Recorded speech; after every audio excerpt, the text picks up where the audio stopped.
مطلب صرف بیوروکریسی کو اگر یہ اختیارات دیا جائے کہ جی ٹرانسفر پوسٹنگ آپ خود ہی کرو اپنی مرضی سے، کوئی ہمارا منتخب نہیں بنتے، جھک مارنے کے لیے اسمبلی میں بیٹھے ہوئے ہیں، اور وہ لوگوں کے ساتھ اگر کوئی انصاف کا معاملہ ہے تو وہ انصاف بھی نہیں دلا سکتے۔ اگر لوگوں کو کوئی کسی جگہ پر ناانصافی ہو رہی ہے اور عوامی نمائندے جا کر اس پر بات کرتے ہیں تو کیا ان کو یہ حق بھی نہیں ہے کہ ان کی بات کی جائے؟ جب آپ نے کسی سے ووٹ لیا ہے تو اس کو اس کے جواب بھی آپ کو دینا ہے، اس کے سوال کا جواب بھی آپ کو دینا ہے، وہ آپ سے ہی پوچھیں گے۔ پنجاب میں وزراء لوگوں کو جو سائل کھڑے ہوتے ہیں ان کو ڈانٹ کر کہتے ہیں بھئی ہمارے اختیار میں کچھ نہیں ہے، بھاگ جاؤ۔ لیکن یہ طریقہ کار زیادہ دیر نہیں چل سکتا۔ ذرا عمیر یاسر سے بات کر لیتے ہیں، کے پی کے کی صورتحال کی بیورو چیف پشاور ہیں۔ عمیر، کیا وزیر اعظم نے خیبر پختونخوا میں ہونے والی بغاوت کو کچل دیا؟ جی بالکل، بظاہر تو ایسا ہی لگ رہا ہے کہ انہوں نے اس بغاوت کو کچل دیا، کیونکہ یہ جو بغاوت کا سلسلہ تھا یہ گزشتہ کافی عرصے سے یہ چل رہا تھا، اور تقریباً جب سے 2018 کے انتخابات ہوئے اور وفاق میں اور پختونخوا میں جب نئی حکومت قائم ہوئی ہے تو یہ معاملہ اس وقت سے ہی چل رہا تھا۔ گزشتہ 1.5 سال میں کئی مواقع ایسے آئے ہیں کہ یہی اختلافات جو تھے یہ عروج پہ پہنچے ہیں، اور وزیر اعظم نے ان کا نوٹس لیا ہے۔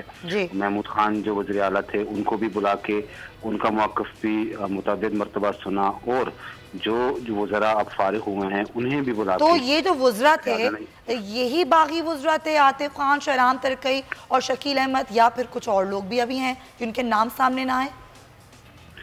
جی یہی ہیں، فی الحال تو یہی ہیں۔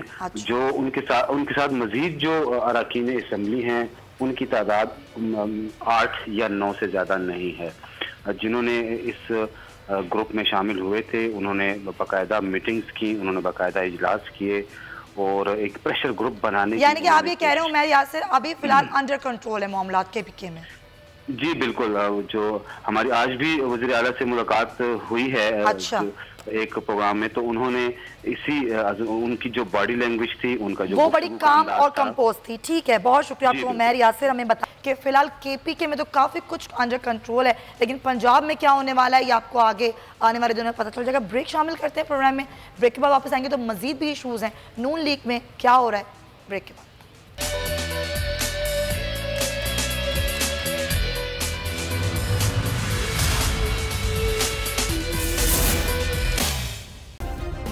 سبسکرائب کریں اور بیل دبائیں تاکہ کوئی خبر رہ نہ جائے۔